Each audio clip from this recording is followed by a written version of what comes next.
those of you who may not know me, I'm Kurt Witcher. I manage the Genealogy Center here at the library. I hope we'll have an engaging hour to spend together. I didn't know when we proposed this back in July as the slot for this Family History Month Day that it would be so timely with Elizabeth Warren and all the fuss that's been created with that. Couldn't be more timely. That whole, I'm going to step out on a limb and call it political shenanigans that have been going on around her test. Just again, to be real forward and transparent, points out how pervasive ignorance can be.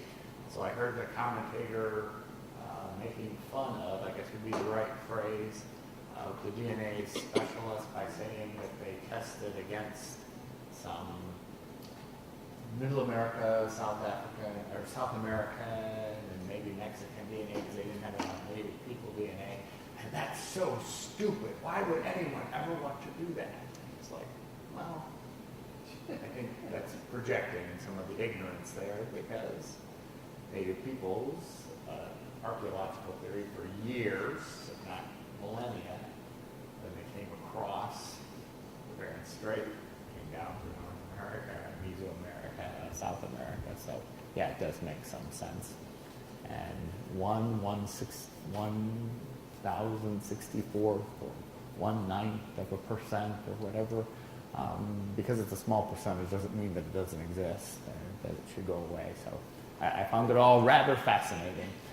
We're going to kind of take a methodological approach because First Nations, Native American research is challenging. Pervasively, why is it so challenging? One, it was a class of people, a race, totally misunderstood. And we know that they were misunderstood by the term that's typically applied to them. Indians, generally applied to them. Why did they get the name Indians? Because the early explorers thought that they had reached India, and these red savages had to be called Indians. So all of that, identifying by color, calling them savage because they're different, calling them associated with a continent that they aren't on, all just kind of, in a way, paints the picture for how misunderstood their culture was, and then for us, how challenging that research is going to be. So I take a pretty ponderous methodological approach because I think that's the way to most success. They're a very different race of people. And I don't know what it is about our society, whether it's a European kind of a thing or whether it's just a human being kind of a thing. I just don't know, and I'm not qualified to make any guesses on that. But we always seem to equate different with less than, or worse, or bad. And that came into play in how the records were kept or not kept. Secondly, so we had this big cloud of different race, named incorrectly, identified pejoratively, and then you add some factors into that. Now, one big factor for us is that they had no written language until very recently. So what kind of records are there going to be? What kind of written records are you going to find? You're going to find any of their first-hand accounts in the 19th century, in the 18th century, in the 17th century? No. So we're going to discover their life activities through oral tradition that we may have recorded, or someone may have recorded, and made available to us. And we're going to really focus a lot on intruders, that class of individuals that interacted with Native American society. That's going to be really important to us. So not that it's trivial in any of our other genealogical research, but it's really consequential with Native American research to do the history. Like, where are you researching? And again, I'll throw in a couple of sort of sideways comments, not intending to at all poke fun at anyone. Just, I hear these things for almost 40 years now about these assumptions that we make. We all know about assumptions, right? We know what assumptions do. So it's really so consequential to to do the history. It's just very, very, very important. If we don't do the history, we're going to have a really challenging time because of all these factors. Misunderstood race and no written language, those two. People hear a lot of stories. And where do stories come from? Typically, there's a small, it's almost like the little piece of sand or dirt that teases a pearl out of an oyster. It's a little tiny irritant, and then it might become a pearl, or it might just get washed away. So I have a family story that, don't take that as gospel, just take that as, okay, we have a family story. My grandmother had really dark hair, and she had high cheekbones. Well, she braided her hair too. She must be Native American. No, not really. Lots of people have dark hair. Lots of people braid their hair. Hope this doesn't offend anyone or scandalize anyone, but my 31-year-old son has really long hair, and he braids his hair. So, everything I found, no DNA, no history, no nothing of Native peoples in my family history. But he's got great cornrows and braided hair. So let's begin. So doing good Native American research, I think you really have to have what I call a good research framework. So as I just mentioned, it's a great lead into this first slide. Understanding the general history of the first peoples. You will find a lot of information under their mistaken name, American Indian. But First Nations, Native Americans, depending even on the tribe, some Native Americans like to be called Indians. It's their right to be called whatever they want to be called. So we have to, as good researchers, look under all those identifiers. Indians, American Indians, Native Americans, First Nations, Native peoples. It's important. Geography, just so very important.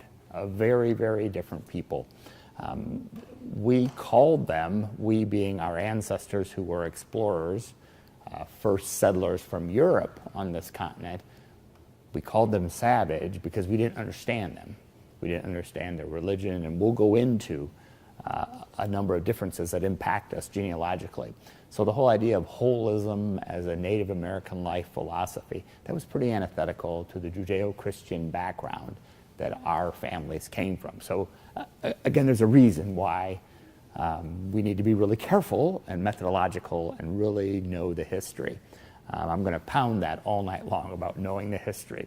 There are some people that almost walk away angry from the Genealogy Center because they've heard a story that there were Cherokee Indian princess ancestors in this Fort Wayne, Northeast Indiana, Southeast Michigan, Northwest Ohio area. Well, there are two big problems with that. Number one, the whole concept of princess is antithetical and doesn't exist in most First Nations, certainly not among the Cherokee or any of the 5 civilized tribes or any of them in this area. That whole concept doesn't exist. And second of all, there was never an official or even a stray Cherokee princess as far north as this area. So I had I know I have Cherokee ancestors. So we usually start with, well, tell us a little bit about where your family came from. Oh, where they were from upstate New York, and they came across, canals, northern Ohio, into Fort Wayne, Northeast Indiana. Well, then they weren't Cherokee. I can tell you that without saying anything else. But depending on the time period, they weren't Cherokee. So again, history, really important. Do some history. That'll be our key. This evening we're going to go through a 3-step process that will hopefully get you at least exposed to some of the different types of records. So what we first want to do is we want to thoroughly investigate the early area histories where you believe your ancestors came from. We want to identify as many bands, tribes, nations, groups of Indians in your target geographic area. So the first thing is to identify what are the potential tribes, and no, they aren't all Cherokee.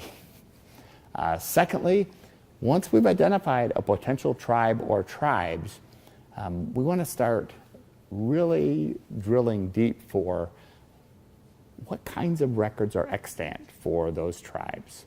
What are the record possibilities? Are there enrollment records, annuity payments? Are there court cases? Are there federal government documents, state government documents? And that gets to be a pretty heavy lift. But when you remember that they basically had no written language, you'll want to go pretty deep to try to find intruder records. Government agents, trappers, priests, presbyters, ministers, government agents, I think I already mentioned that. So do the history to try to find what tribes are in the area that you're interested, that you have found your ancestors or believe your ancestors lived. Then really focus on what kinds of records might be available for particular tribes, and then narrow down to a tribe and see if you can't find some specific records. And you might say, well, that's kind of what we do with all of our research, right? With all of our family history research? Well, in a way we should. We could, if I can step outside the topic for just a moment. We would do better research and we would run into less brick walls, fewer brick walls, and we'd get over those brick walls a lot faster if we did more of the history. Like, why are people here? It's a question that a lot of us don't ask when we're going back through the generations, great-grandparents, great-great-grandparents.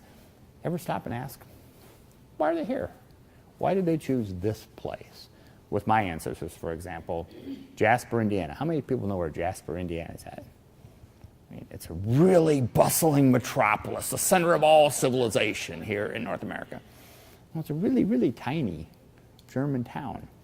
And there was a Roman Catholic priest who was an immigration agent, and he lied to people about southern Indiana. Like, God had specially blessed southern Indiana.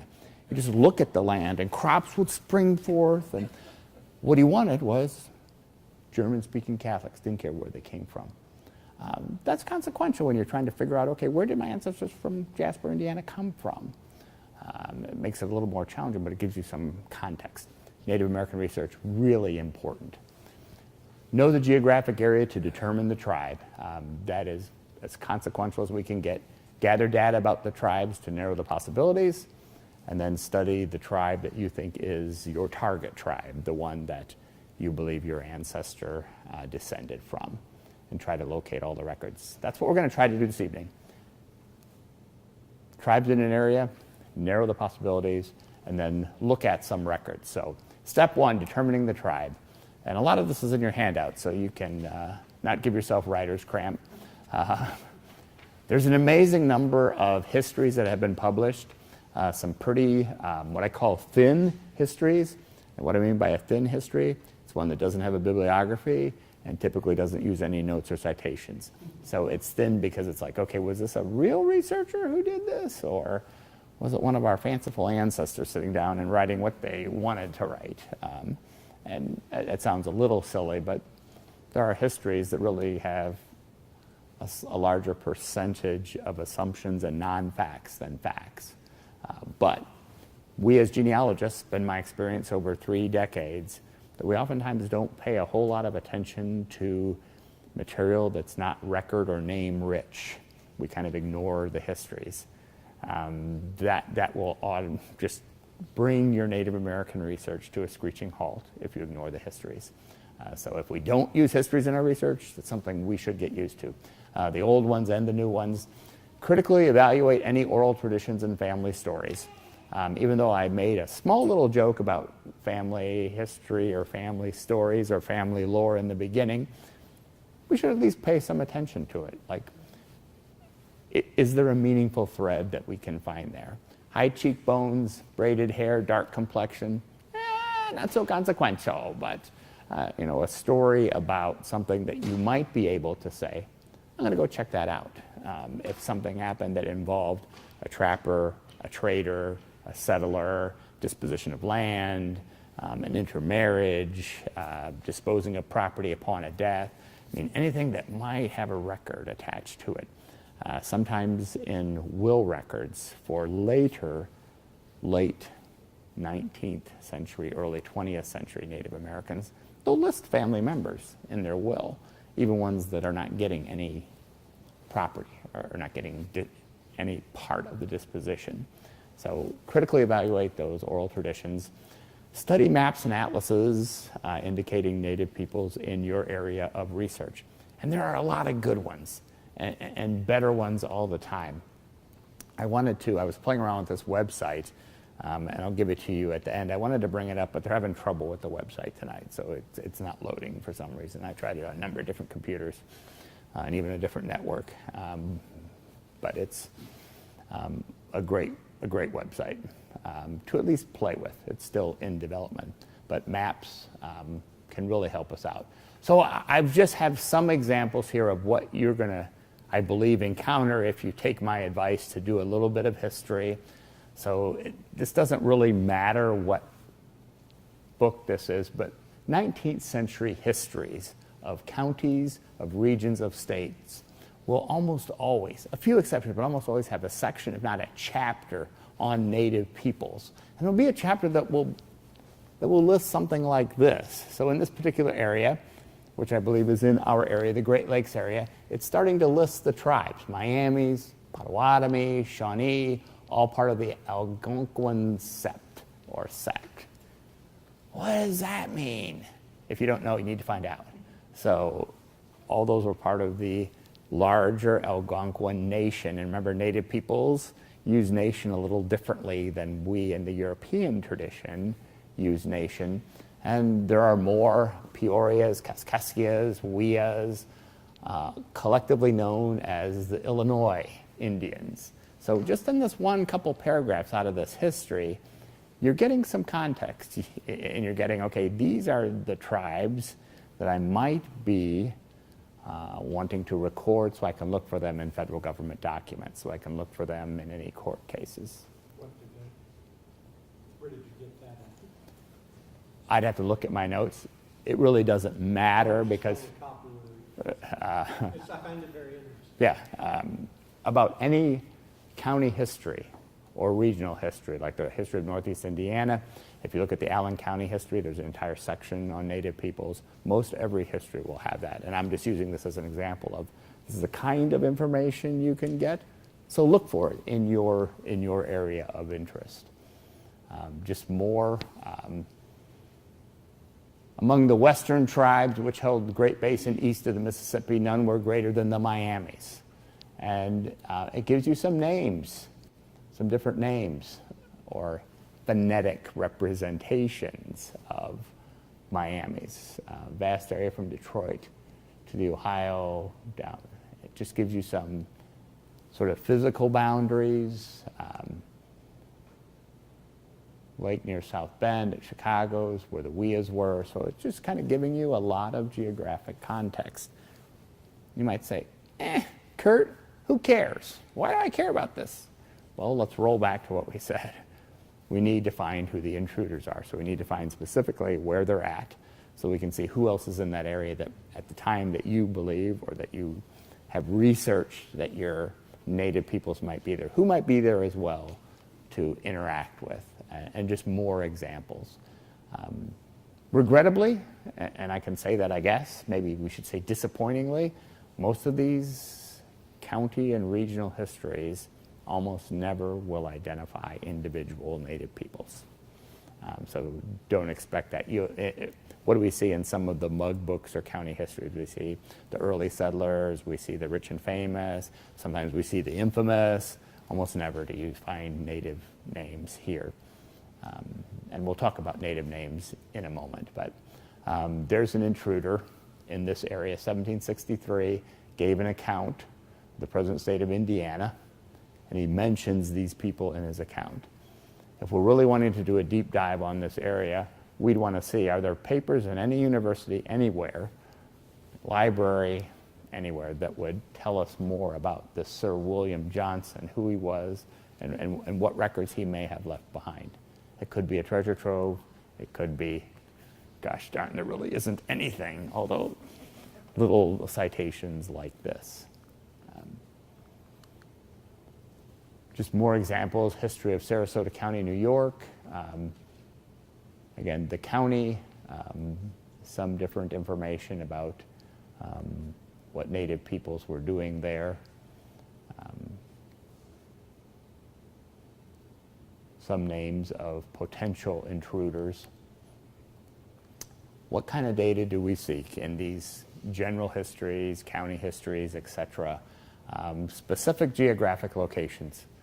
If you can find in a county history, where in that county, in a regional history, what counties and what towns you want to find as much specific geographic location information as possible. Why?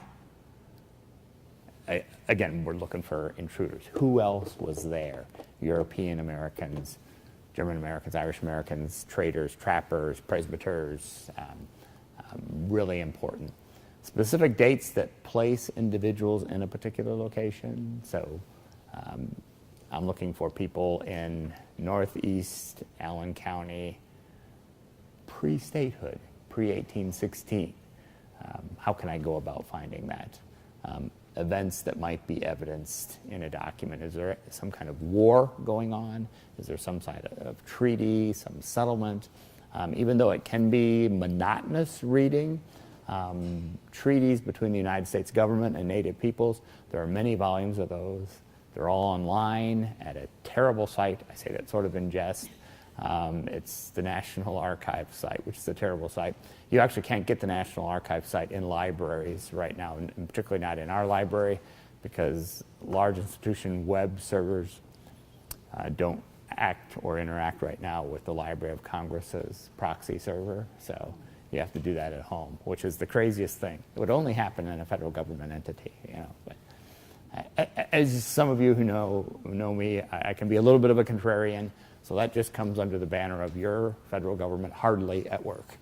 But it's great for insomniacs because you can just get up at home and do all of that. So we've mentioned intruders a lot. Settlers, soldiers, traders, trappers, government agents, missionaries. Really consequential. Does that mean their records are perfect, complete, comprehensive? That would be no, no, and no. But they're something, right?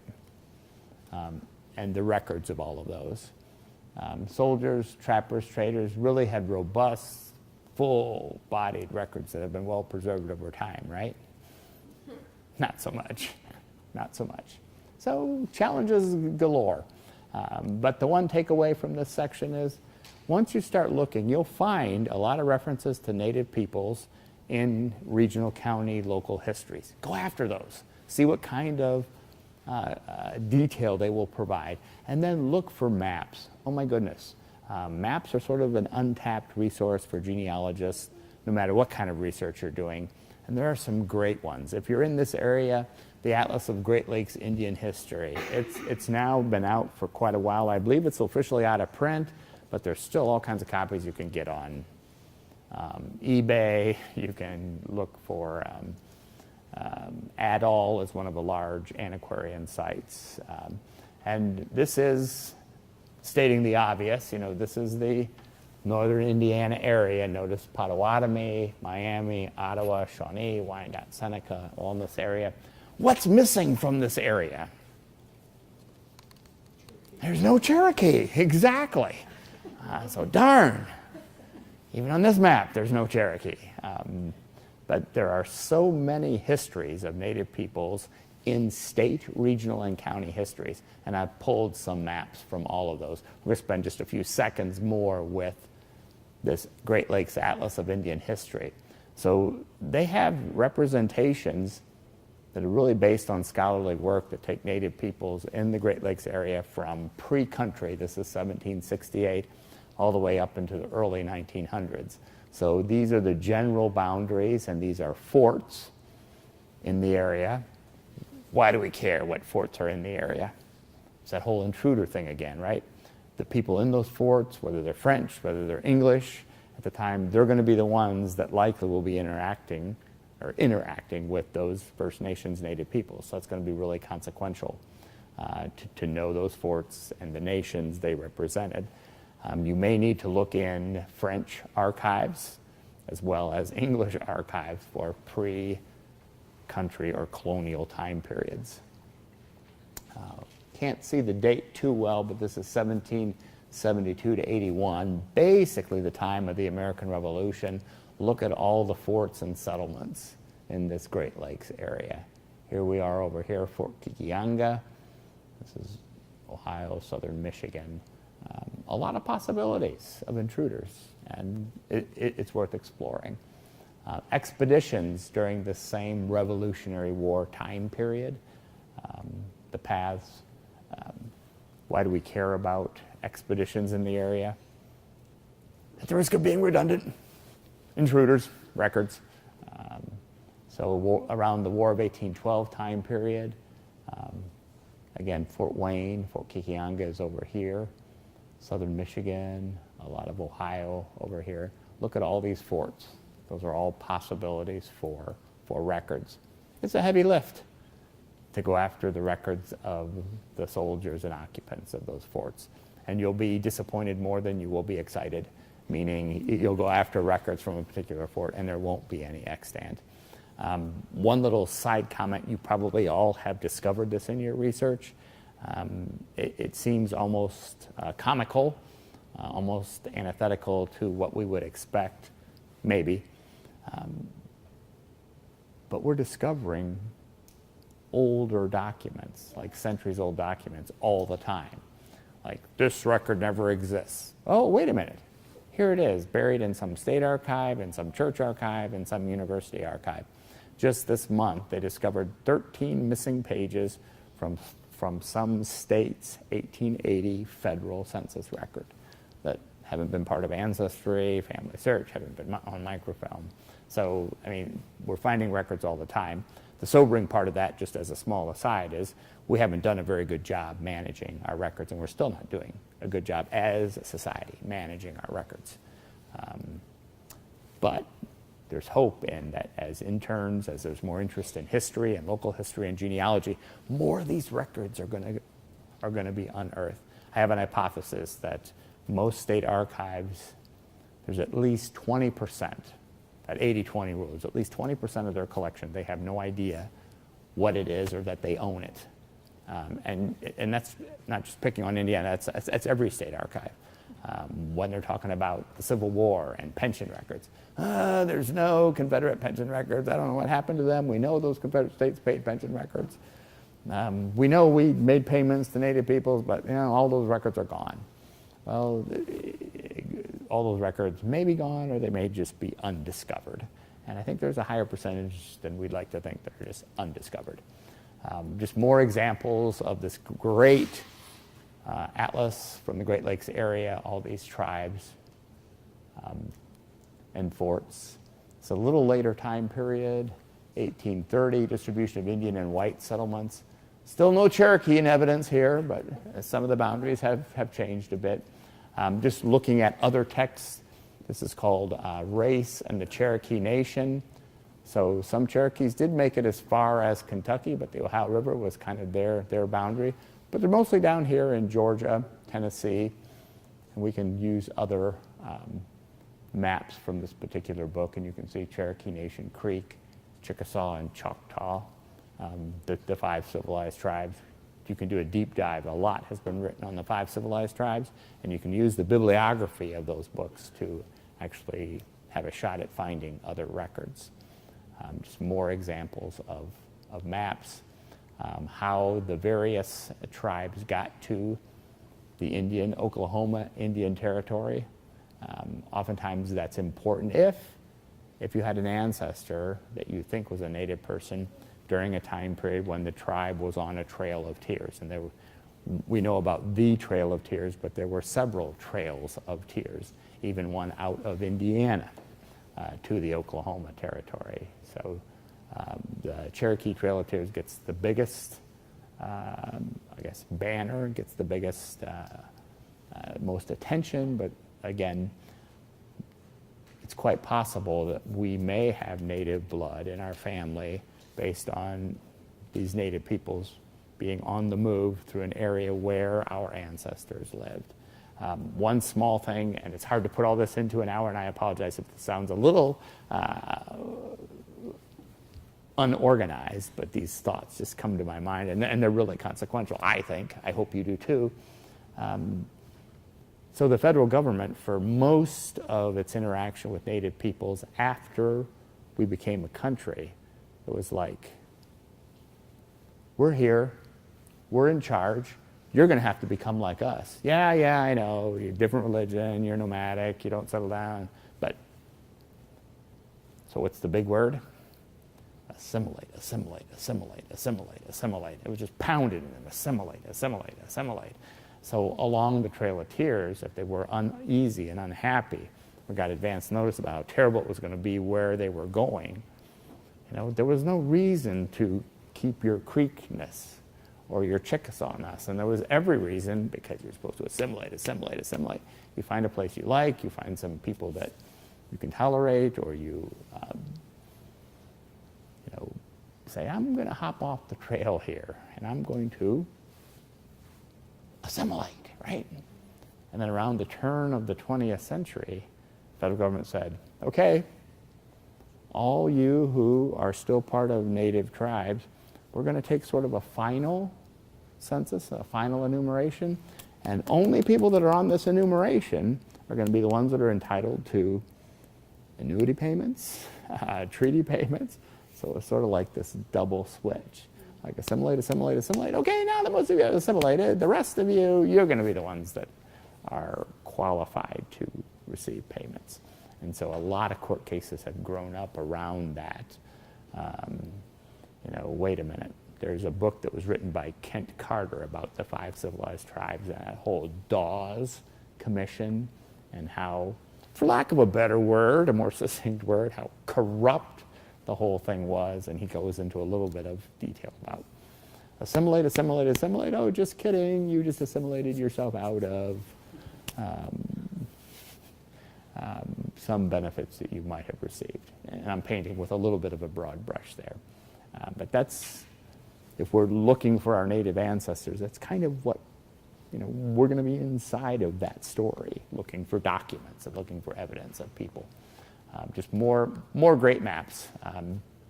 When they did arrive in Oklahoma, you can see how the state's pretty well partitioned up. There's so many great articles that appear in periodical literature. Percy, the periodical source index that we've been working on for more than a generation, 26 years now. We try to index by subject all these great articles. There's another great one that was published last winter, so just about a year ago, and it's a multi-part article. I think there's another part coming out. 2 or 3 parts have been published already about native peoples in the Indiana, Illinois, Michigan area in that early time period, post-revolution to pre-Civil War time period. It's a great article, a lot of deep dive into that, and I just copied a couple of maps from that article. I think that was the part 2. So lists and records of intruders. Explorers, we already went through this list, but it bears repeating. Explorers, missionaries, trappers, traders, hunters, government agents or soldiers, and early settlers. Sometimes in periodical literature, there are precious few monographs or books, but sometimes in periodical literature, you'll have what I call an intruder list. So here's the person and their nationality, and then sort of their employment or reason for intruding. A Spanish agent and trader, cowboy, unknown, tailor and trader, magistrate. This would be my ancestor, bad character, stolen horse buyer, a couple of those. So,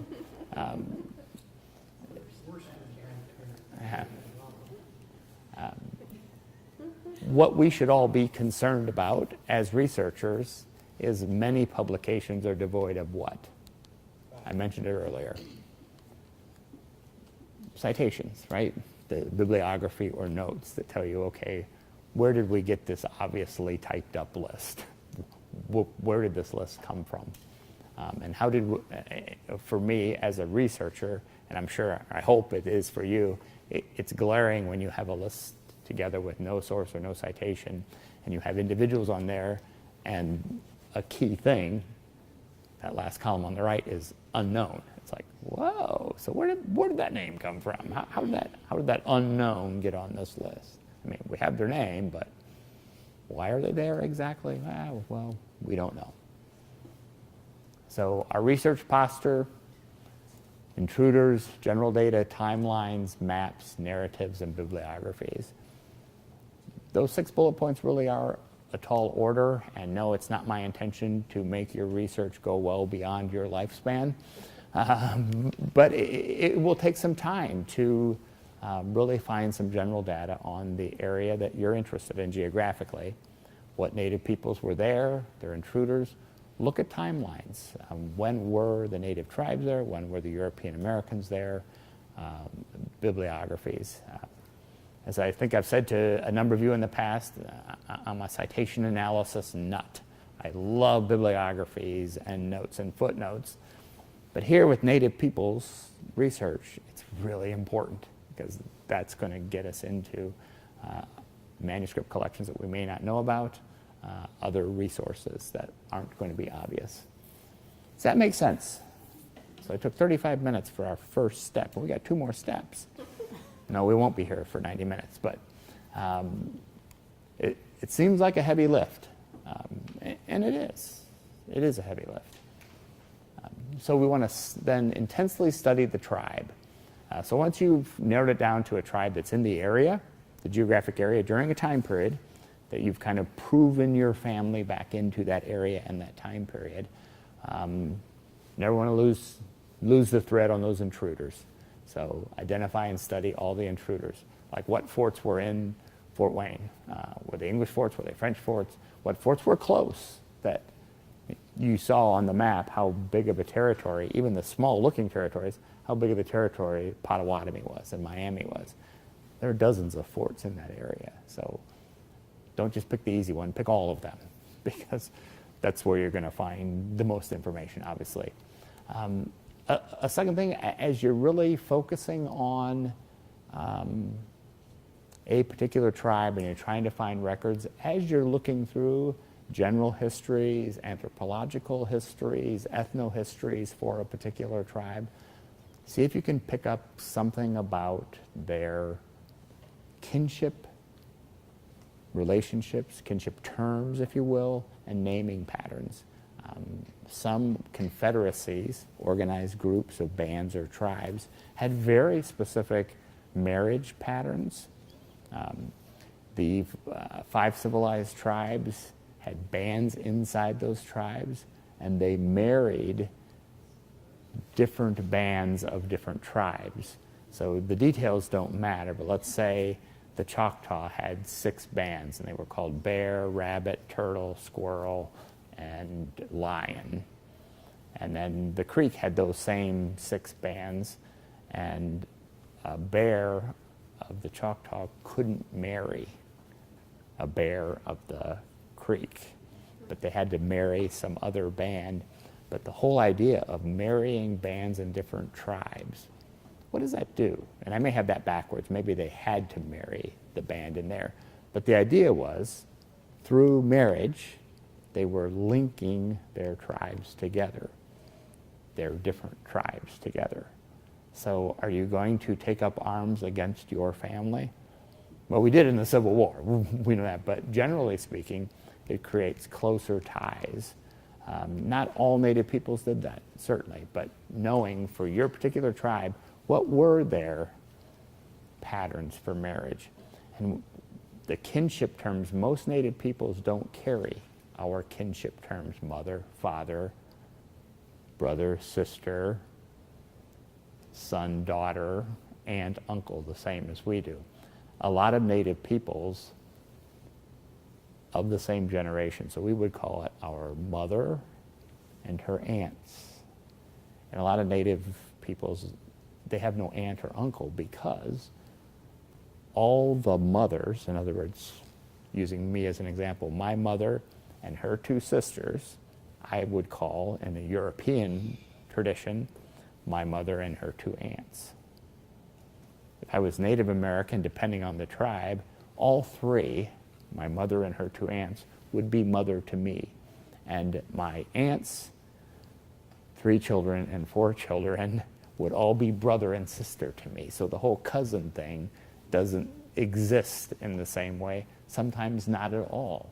So when you're looking on your traditional chart, well, okay, who's the mother and who's her sister's other mothers?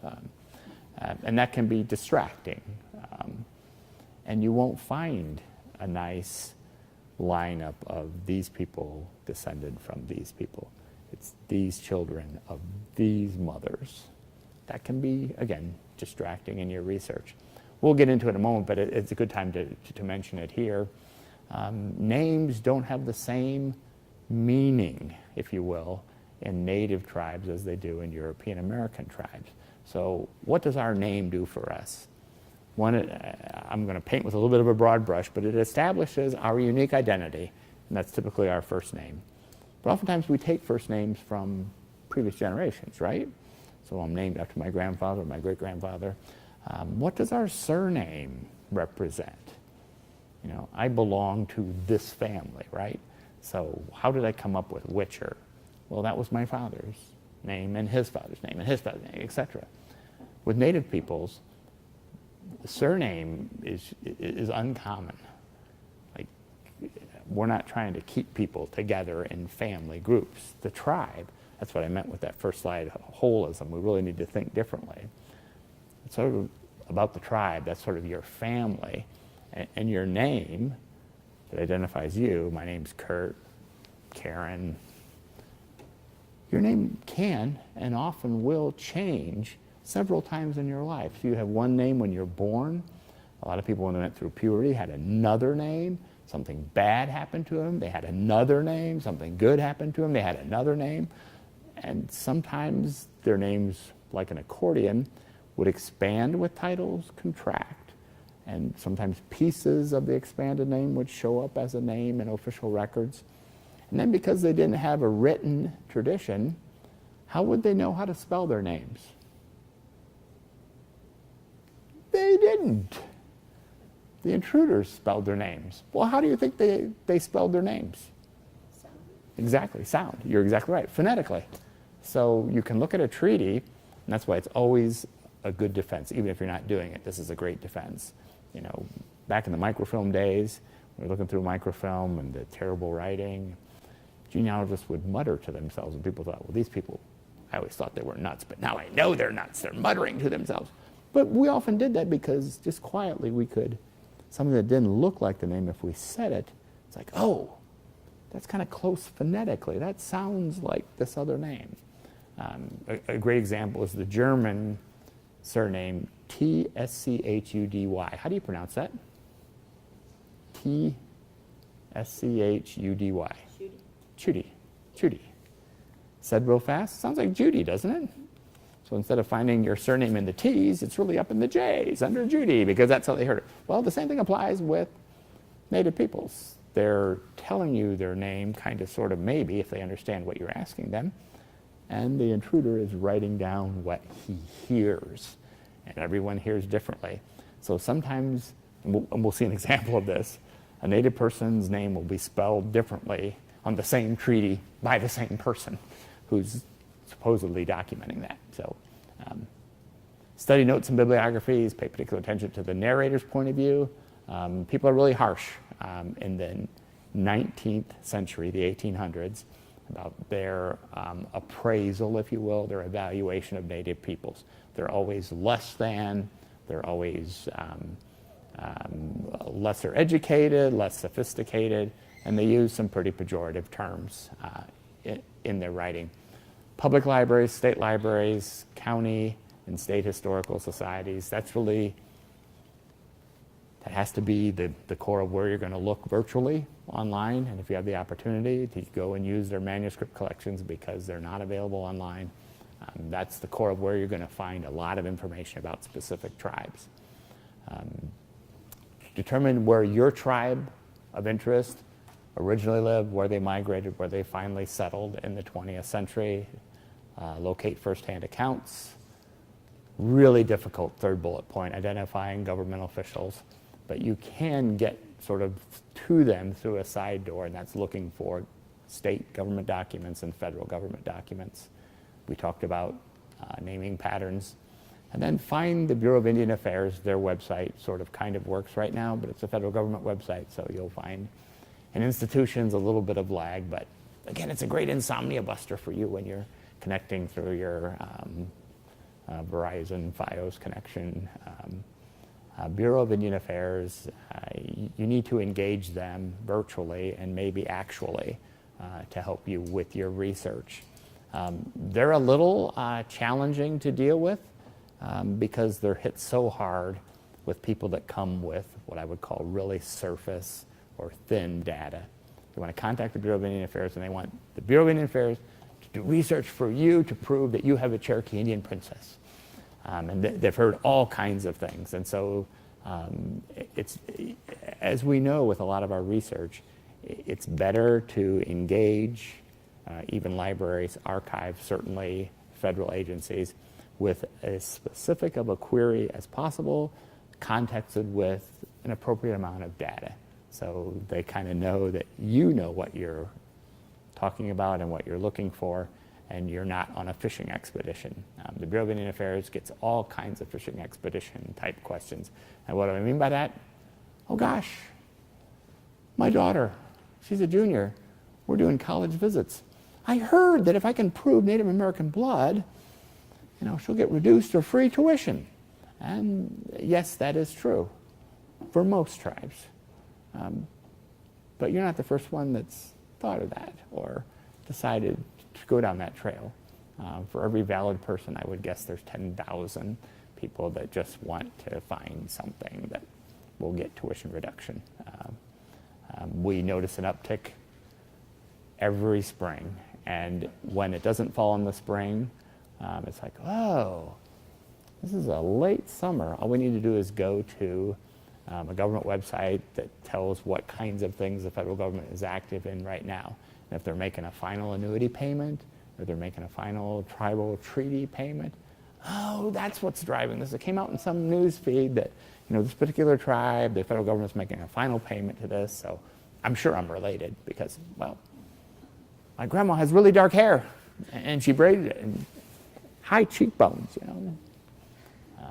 I actually listened to a presentation years and years and years ago. I'm sure we've come a long way since then, where someone was proposing that is something we can take into consideration, how they dressed and how they looked. It's like, not so much. National Archives can be a really challenging site to explore, and again, until the end of the year when they decide to fix it, you'll have to explore it at home.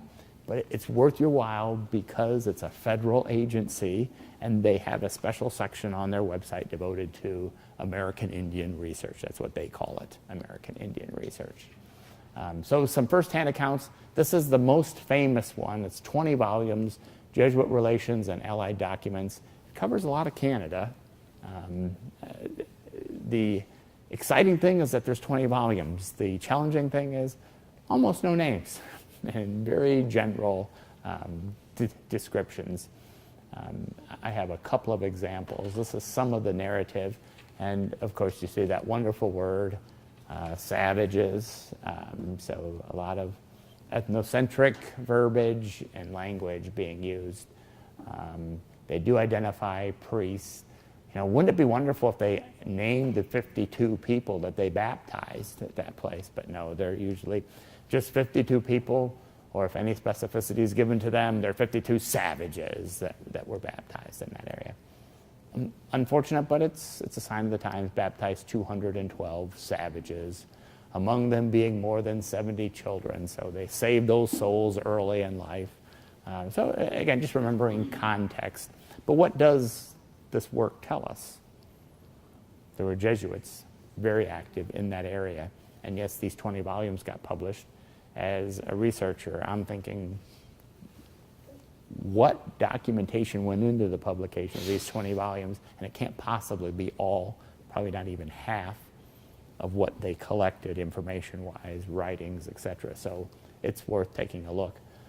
United States federal government, yes, their indexes are boring and they're challenging to use, but there are so many of them. Most of them are online.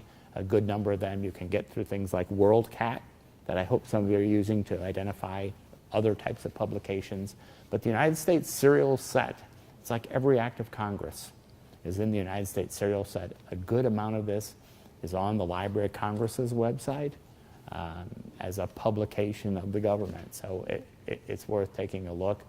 This is just an example of what's in the index. And you might say, oh, this is wonderful. I can find all of this data online because assuredly all this has been indexed, right? Most of the indexes, notice I said most of the indexes have been digitized. A lot of the documentation that the indexes are referencing to has not been digitized. So it's going to your local university, your local public library, and asking for this particular document if that's what you wanted. Number of survivors of Seminole, Black Hawk, Florida, and Mexican wars. So these wars, the ones that are named after tribes, usually involve tribes. I'm not saying this to discourage you from looking, because as a good researcher, which records are we going to ignore in our research?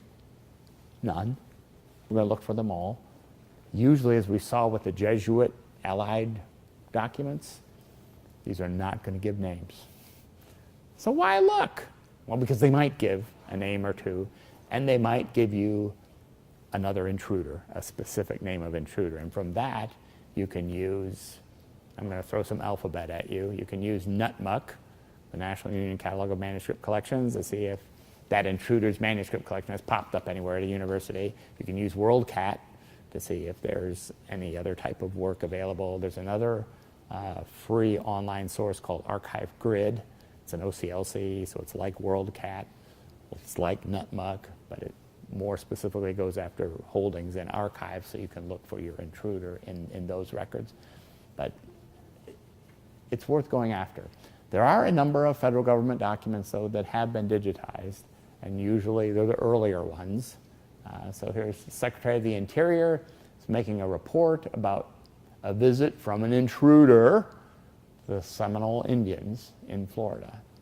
Again, if you're looking for connection to native peoples in Florida, you won't find a lot of Cherokees down there either. But Seminoles would be the tribe that you'd be interested in. And in this account from 1867, its government agent down in St. Augustine ran into Tiger Tail. What's the native person's real name? Trick question. We don't know. He likely did not identify himself as Tiger Tail, but it was something that he articulated that someone else interpreted as Tiger Tail. But consistently throughout this document, he's called Tiger Tail. And he wants to bring him back, the agent does, to his boss to be interviewed. And in the second page, he basically says that he's only a lieutenant among his tribe. He has no right to transact any business, and now he's not really interested in going back with this guy. But you have some interaction there. Government documents can be beautiful, though.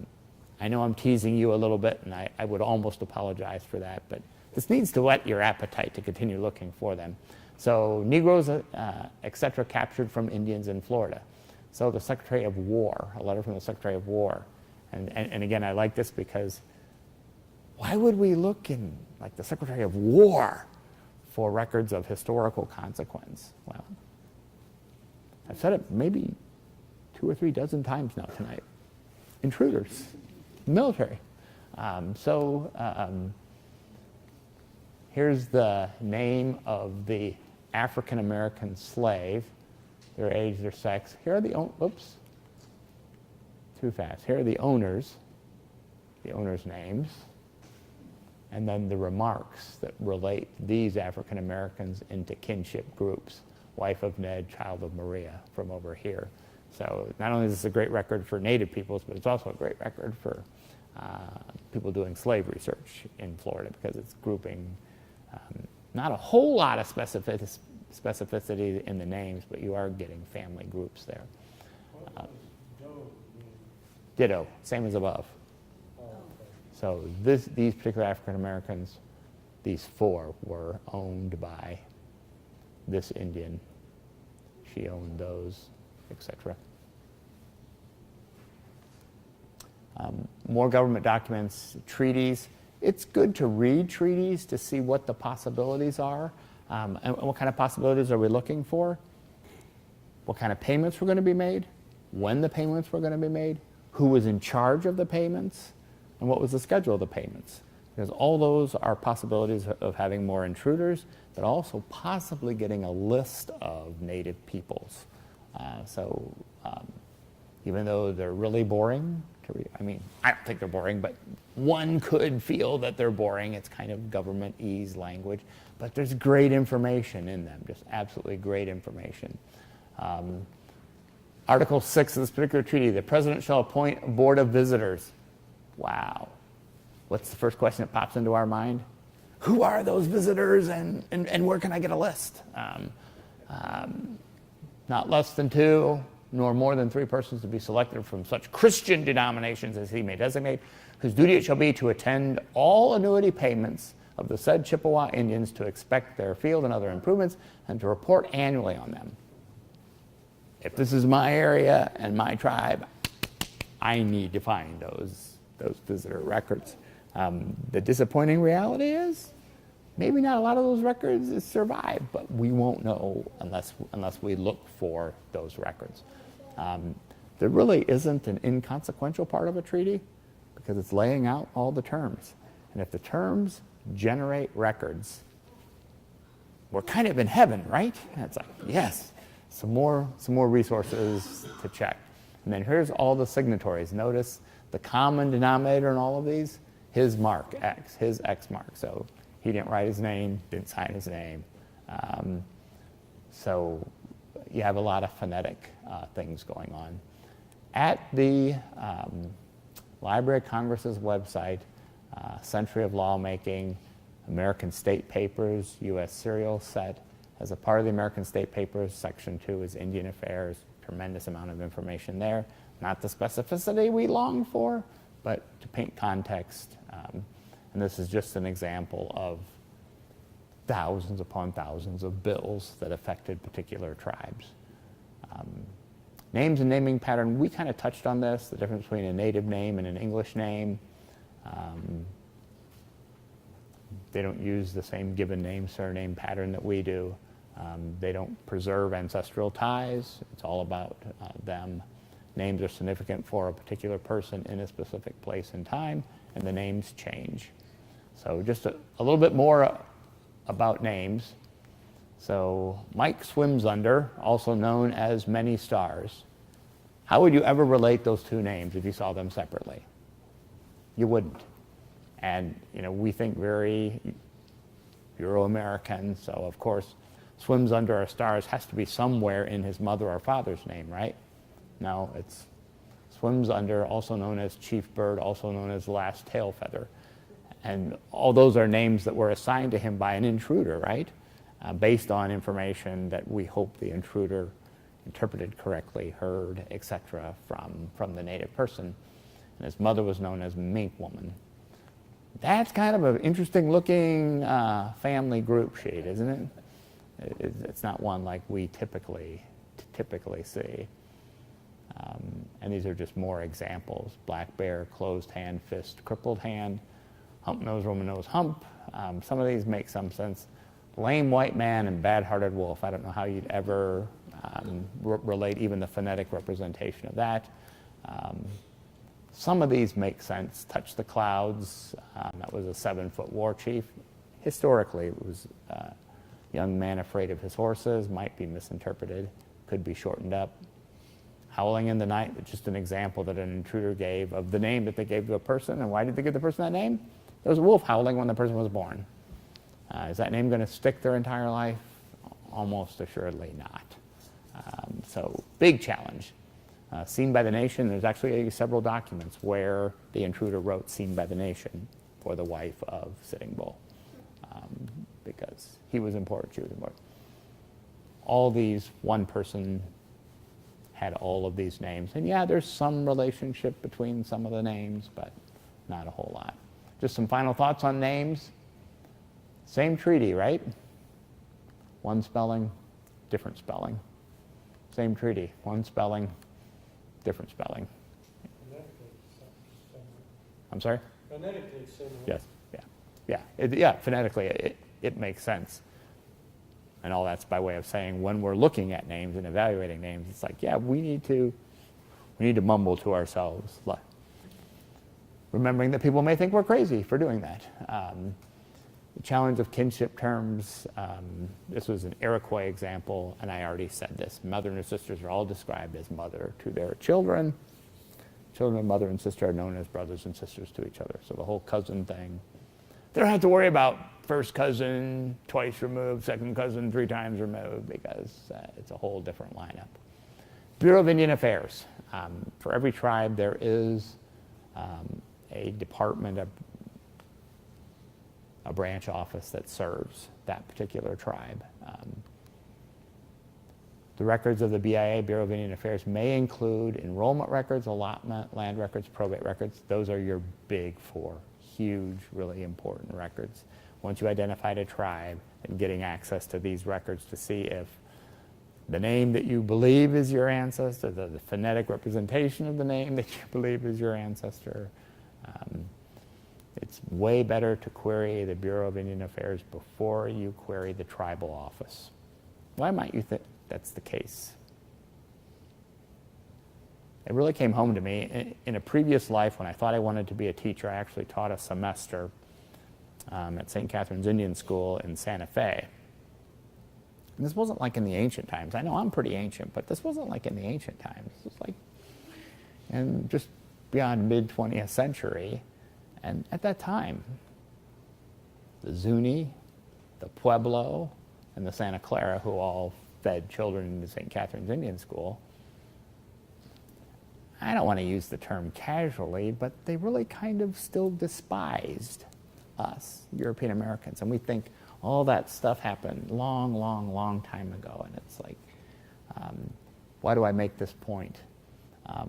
Many Native peoples are still justifiably suspicious of why we want to find or prove that we're connected to their tribe. They have a hard time believing it's for historical, intellectual curiosity purposes, personal enrichment purposes, knowing my story. We want to know our story. They have a hard time believing it's for that. It's like, you may be trying to get onto our tribal rolls, you may be trying to get into the society for purposes of taking from the society. Because historically, that's what European Americans have done to Native people. So it's far better. They're going to be really suspicious of you. And sometimes that suspicion is articulated by not answering your query. Well, I wrote them, I emailed them, I called them. Well, they are separate nations still. The property, the land that they've been relegated to, that's their land.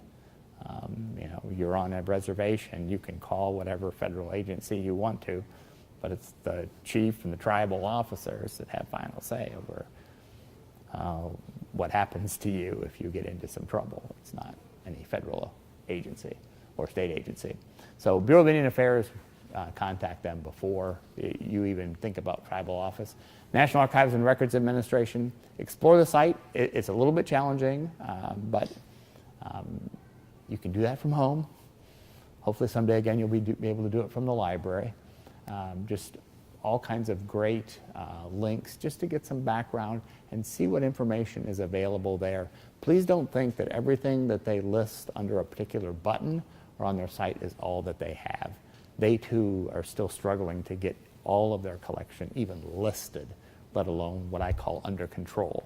Under control is like there's a guide for it that tells you sort of the provenance of it, who put it together, what period it covers, what tribe it covers, what subject area. So there's still a lot of work that needs to be done. This is just another example of the Bureau of Indian Affairs page that's on the National Archives site. BIA has their own site, so you want to explore both. These are just some of the links on the National Archives page that I grabbed from home since I couldn't grab them here. Just another example of their page. The National Archives catalog, use it if you've identified the tribe, right? Use it to see what they have for Shawnee, Wea, Santa Clara, whatever. And there will be some things that come up. Most archival catalogs are made, I know this is going to sound like a duh statement, most archival catalogs are made by archivists. Duh, Kurt, who else would make them? But for archivists, not for researchers, not for everyday people. So they can be challenging. They're really into controlled language as opposed to natural language searching. So, I mean, they could use a good shot at Google, but Google bots don't have an easy time searching their site. But that's not to excuse you from going to their site. I would definitely, for the tribe that you're interested in. I know I'm 5 minutes over, but these are pretty straightforward. There's all kinds of examples. Please look for them if you're just interested in what kind of information is on a record. The annual Indian census enumerations, everyone treats these like federal population schedules for the rest of the country. They're not. They prove nothing. When someone is in a family grouping, that doesn't mean everyone in there is Native American or is part of the family. We kind of know that from using population schedules in other parts of our research, right? Because it appears on a census doesn't mean that it's so. But even less so with Native American research, particularly if you're really trying to get back to a particular tribe or trying to get enrolled in a tribe, if even that particular tribe allows contemporary enrollment. There's a record that is more golden. Non-Native spouses are often listed. Native families choosing not to live on the reservation aren't included in Indian census records. There's a good number. They're all online. Ancestry, they're actually for free online at Internet Archive, but there's no good index for them. Ancestry, Internet Archive, Bureau of Indian Affairs all have the census records being listed on Indian census. I just said that. Many mixed tribes. The enrollment list, that's the golden document. And that's why the whole assimilate. Now, after you've all assimilated, those of you who are left, we're going to enroll those. Those are going to be the official tribe people. So a lot of federal court cases of people trying to get on the rolls. Those are important because, one, they evidence these people, and second, they're providing a lot of evidence of why they belong on that roll. Yes. Are you saying right now that genetic research is not worthwhile for Indian ancestry? I haven't touched on genetic research, and no, I'm not saying that at all. It just wasn't part of the scope of my presentation. But since you asked the question, and a good question, no. Regardless of what some of our brilliant, I use the term loosely, commentators who are less and less informed as each passing moment of every day goes by, it's very consequential, very consequential. If you have, and they're getting better and better about helping us interpret our results, but if you have Native or American Indian or whatever the testing company is using for the descriptor of the marker, no, that's of great consequence. That means somewhere coursing through your veins is evidence of a Native connection. In the early days of DNA, I believe some of the descriptors for Asian, and you're thinking, Asian? How in the world can I have any Asian in me? And it was usually a very small percent. What did we talk about at the top of the hour? Asian? Bearing spirit, yeah. They weren't sophisticated enough to separate those out, but the more people that test, the larger the database, and the more scientists are looking at that. So, yeah. It used to be that really the only good descriptor of your lineage was through the male DNA, male chromosome. Have they gotten better? Oh, absolutely. Yeah. They can use the female now? Way better. Female and autosomal, which sort of tests, and I'm not an expert, so the first Thursday of every month, Sarah Allen, one of our team members here in the Genealogy Center, she's been doing DNA before people knew how to spell DNA. She and her mom were doing it when it was like in its infancy stages. What day? First Thursday of every month, 6:30 to 8:30. 6:30 to 7:30 is a beginners group. 7:30 to 8:30 is the more advanced group. They've come leagues. The difference between only testing male DNA and where they are today is the difference between $1 and the lotto, 1.6 billion. It's that big of a difference. Test results are getting finer, what they can do with those results. As the databases get bigger, they can make more and better interpretations, so yeah. But if you're expecting to find your ancestor in DNA, the DNA works together with the research, just like it would for any other DNA testing. Let's quickly go on. Transitional census records, that's one where they have the native name and the English name. Those are kind of helpful. So this is a Blackfeet census roll from the Internet Archive. Here's the native name, the English translation, relationship, age. Looks a lot like a regular federal population schedule. Other types of census records. I always like the ones that are typed up. I say that facetiously and snarkily because it means that it's now not only not first generation, it's not second generation, it's a third generation record. Because someone went around to get that information and they likely wrote it down somewhere, so that's second generation. And they likely typed their written notes, so that's third generation. So we always want to be as close to the source as possible. Date of birth, relationships, etc. Another census roll, here's the one where Sitting Bull, that's his phonetic name, and there's one example of his wife, Seen by the Nations, and that's her phonetic name. All kinds of census rolls. They're useful. Any record, every record that we can find is useful for our research, but the enrollment records are the best one. And when I think about, and when I talk about enumerations, let's look for all the enumerations, even the ones that aren't officially called census records. So this is the Crazy Horse Surrender Ledger. These are all the people that surrendered. Well, what is it really? It's an enumeration of people that surrendered. So, I mean, it's a census of sorts. Annuity rolls, list of tribal members entitled to receive payment for a specific period of time. Those are better usually than the Indian census records. And this is just an example. I know it's poor, hard to read, but annuity, payment, the amount, marks and signatures, reading right to left across, signatures of witnesses, the date of the receipt. So this is 1895, and then other remarks. Sometimes the other remarks are pretty amazing. And again, transcribed ones, enrollment, these are the official census records. Enrollment records are the ones that tribal citizenship is typically based on. These are the important ones. And there are many, many thousands of court cases. Federal District Court, Washington District in particular, where people are suing to get on these enrollment lists. And those are rich with information. Typically they give the name of the tribe, date of validity, name, sex, date if applicable, degree of blood, names of both parents, degree of blood of both parents. So there's on an enrollment record you have family groups, right? And that's golden if we can get into an enrollment record. Easy to read, nice enrollment record here, right?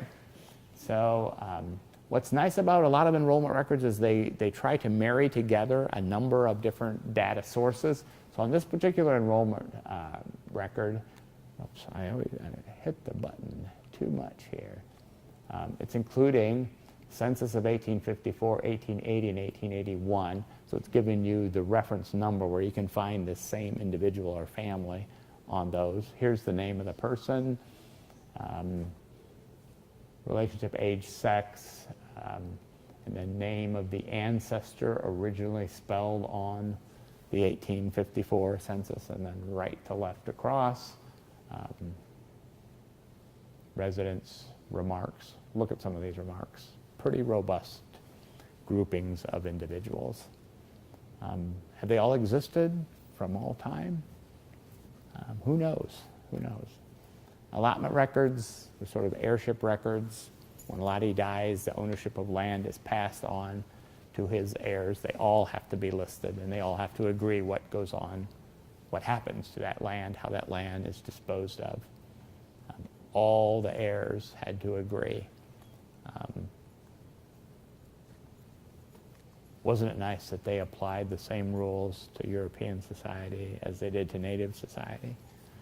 Not exactly, but here's just more lists of allotment records. Will and probate cases, amazing. I think I'm going to end here. The rest of that I have are just examples.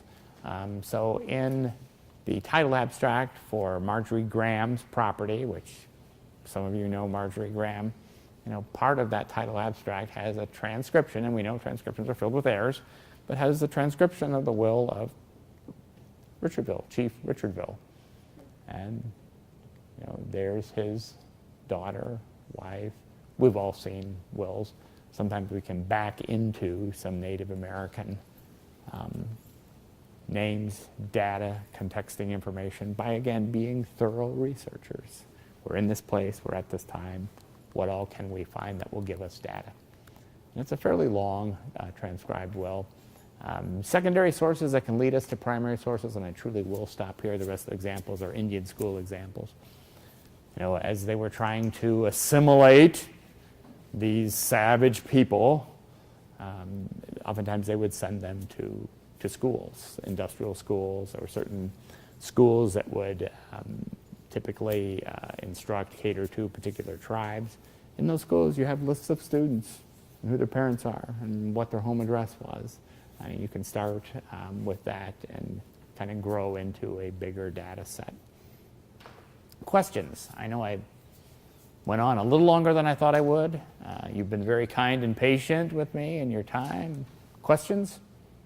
So I'm curious, when you described that Native Americans and then some other cultures, they don't necessarily keep this father to son, mother, this patriarchal, matriarchal, like you're. Right. So what do the family group sheets look like, not the family, the pedigree charts look like when you don't really know, are you the mother, the literal mother, are you the cousin, the aunt? What does that visually look like?